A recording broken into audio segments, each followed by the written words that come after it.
Hi, how are you, and thanks for joining. Today we're going to speak about the two different hotter stations that JBC carries. We have the JT-TE. It's the same station, it's a modular station, where the JT is a 700 watts, and either, if you touch the precision hotter station, or you can see the difference here in size. When you touch this hose, the station goes from 700 watts to 300, so it's a little more precision. However, we have something even better. The brand new JNASE. This is a brand station that we launched, I would say, a couple of months ago. And this station, there's nothing in the market as this. Before, when you try to rework, for example, an 01 and 005, 0201s, if you try to do it with a hotter station, you're going to blow away everything. Thanks with this one, is that the airflow, it's a 0.15 liters per minute. And it can go all the way to 2.5. But it's not enough force to blow away 0201, for example. The way that it works, it will be the following. As soon as I pick up the handle, the unit will turn on, and there will be a red light letting you know that the unit is functioning. Okay?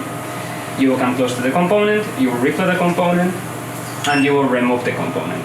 You will clean the pad, and then thanks to our another novelty, DPM-V, you will put some solder paste in the pads. Okay? And then you will put with our T260 pecan plates. That, by the way, we have different syringes, okay, depending on the size of the component. You're able to pick up the component, place it on the pad, and then come with a hotter station, close, and by the capillary reaction, the component will position itself. But keep in mind that this station is at 70 watts, okay? So it's always advisable that if you're working with heavy ground planes, multi-layer boards, try to combine it with a preheater, okay? It's always really advisable. The nice thing is that this station goes from 150 to 450 C, okay? So you will have enough temperature to reflow components. JBC right now has only one heater. It's a 1 millimeter heater, but in the future we'll be developing other heaters from different sizes. As you can see here, I don't know if you guys, me, when I'm trying to rework really fine components, if I drink a cup of coffee, I'm going to be shaking around. JBC developed a hand support. The way that it works, it helps a lot to stabilize your pulse rate and not to shake. Okay, so you will come here, close to the board, and not only it will help to protect your pump from the preheater, also to be really precise. Going to its big brother. Okay, for example, you've seen other hotter stations in the market. Okay, so for example, if you're trying to rework a QFN, imagine at 350 C. How do you know what's the temperature on that component? You don't know. The only way that you can know is if you put an external thermocouple there. JBC is the first company that created a unit with an external thermocouple. Well, the thermocouple in the hose and the external thermocouple K-tape communicate and makes a loop in between both of them. It comes with two modes, the protection mode and the regulation mode. Imagine the protection mode, okay? Imagine that you're working with a QFN, QFP, okay, and next to it, there's an MLCC or a heat-sensitive component that it can crack to, let's say, 200.